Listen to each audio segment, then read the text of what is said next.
Hello folks, old Buster coming to you again.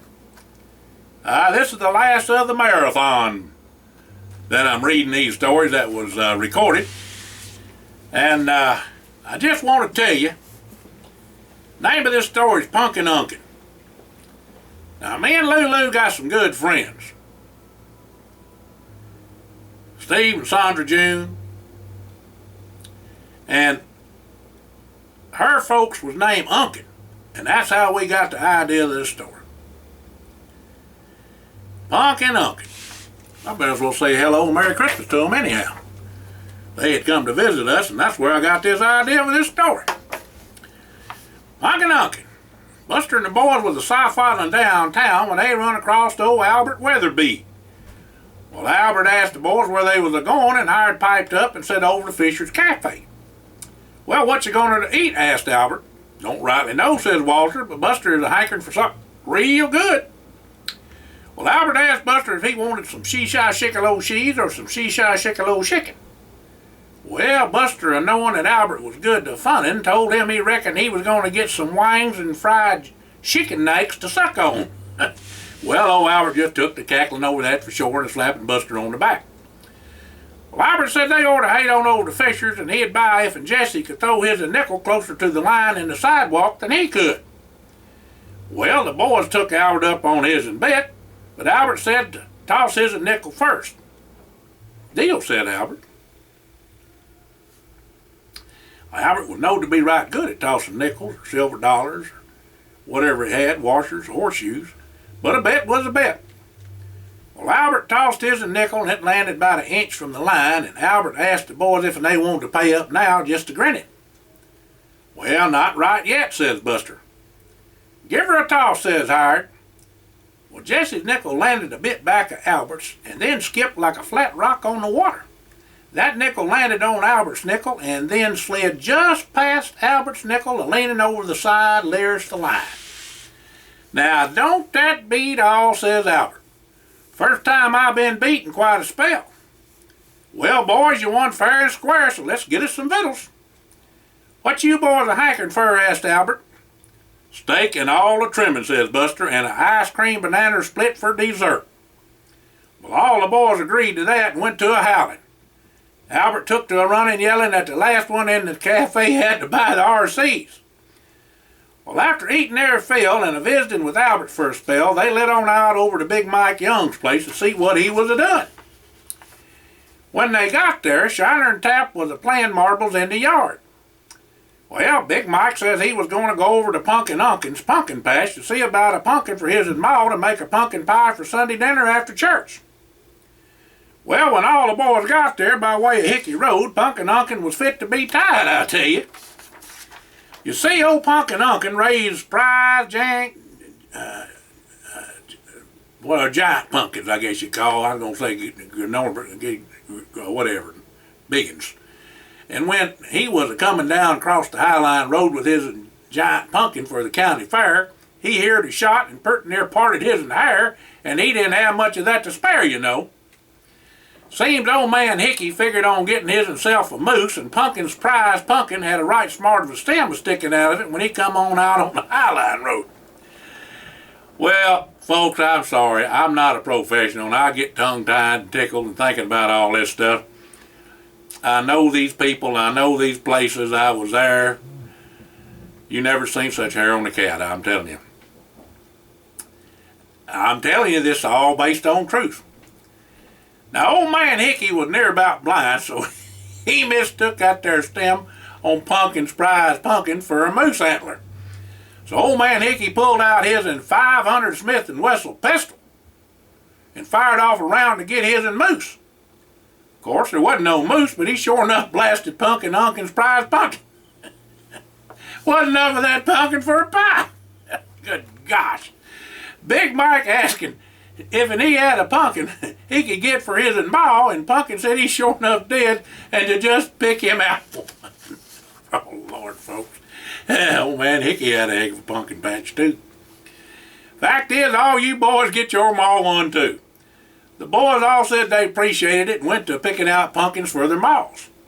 When they was done, the boys all said they wanted to help Punkin load up his and pumpkins for the county fair, seeing as how they was as big as they was. Well, Punkin Unkin up and told the boys he had a pumpkin that just couldn't be beat and was saving it for the state fair, but figured that now was the time to enter it in the contest at the county fair to see how it would match up to the other pumpkins. Trouble was that it was on the backside of Lester Hickey's place on a little patch of ground that was as rich a ground a body ever did see. It was on a spit of ground jutting out over Little LeGrew that nobody knowed about. Well, Punkin said he sure would appreciate the boys helping him loading that pumpkin on his wagon and getting it back across the high line down by Lester Hickey's place. He was a mite scared of Lester's shooting iron. That 500 pistol Smith & Wesson was quite the pistol. Well, the boys said they'd be glad to help. Buster Jesse could go on over to Lester's place and make sure he wasn't packing that even. Oh, Lord. Oh, when Jesse got over to Lester Hickey's place, he hollered up to the house, and Lester come on out after Jesse telling him who he was. Now, Jesse commenced to telling Lester about what all happened, and Lester sure was put out that he done ruined Punkin's giant pumpkin. He just didn't rightly know he done that. Oh. Sorry, folks. Jesse left on out after Lester said he wasn't going to be shooting out on the Highline Road and would appreciate it if Jesse would tell Punkin he was sorry about it all. Well, all the boys done got their big old pumpkin loaded on Punkin's wagon, but it was sure enough a chore. They had to use a block and tackle and straps to move the darn thing, and it took all of them at that. Them old draft horses pulled the wagon and Punkin, and all of them not even straining at all. It was a mighty fine team.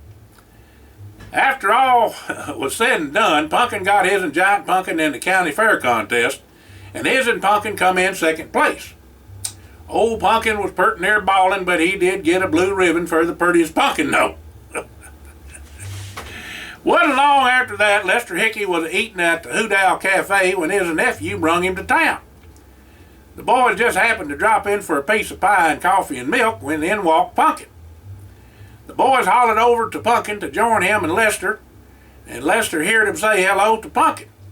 So old Lester got up and walked over to Punkin and told him he was right sorry about him shooting his and giant pumpkin.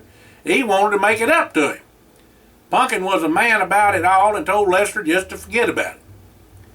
Lester says to Punkin that his and people had a dairy farm when he was a young'un, and that the ground there was rich as all get out, and wondered if Punkin would take him up on planting his and giant pumpkin seeds over there.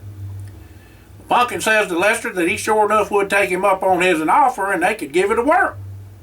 He told Lester that he would have to come on over a lot to tend to the pumpkins, didn't want to be a bother, especially with Lester toting out their hog leg 500 Smith & Wesson.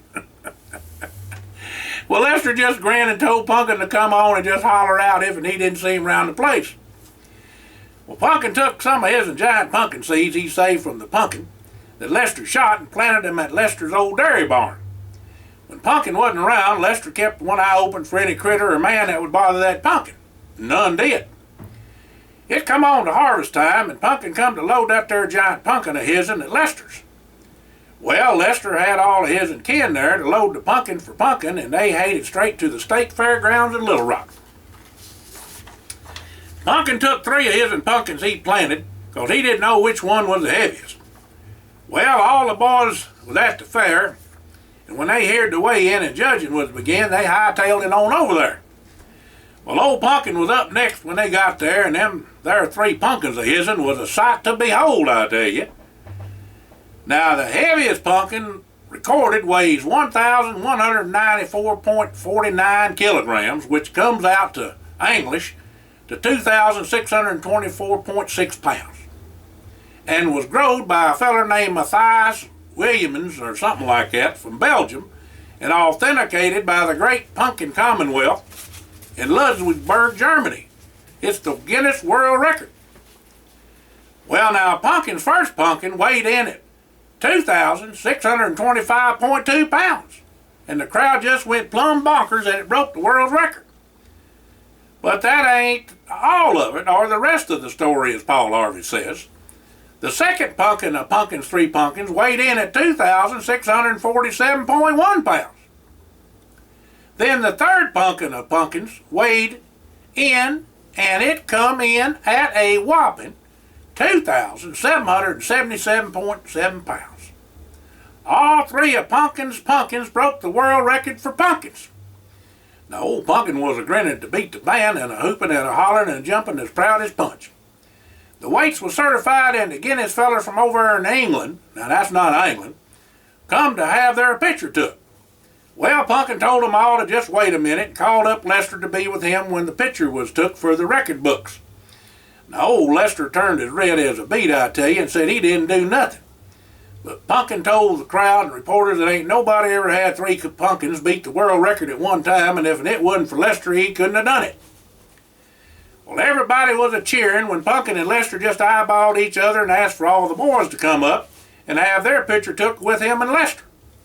They said the boys was the reason it all come about. Not only was they good boys and a credit to their families, but to the state.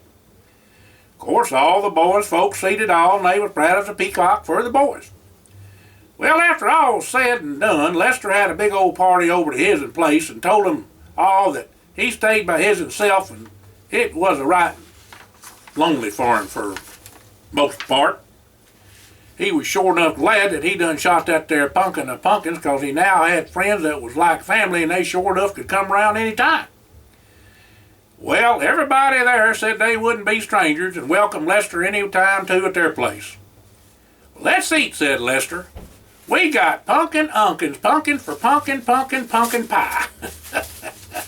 Y'all have a blessed day. Thank you for stopping in. Buster leaving now on out.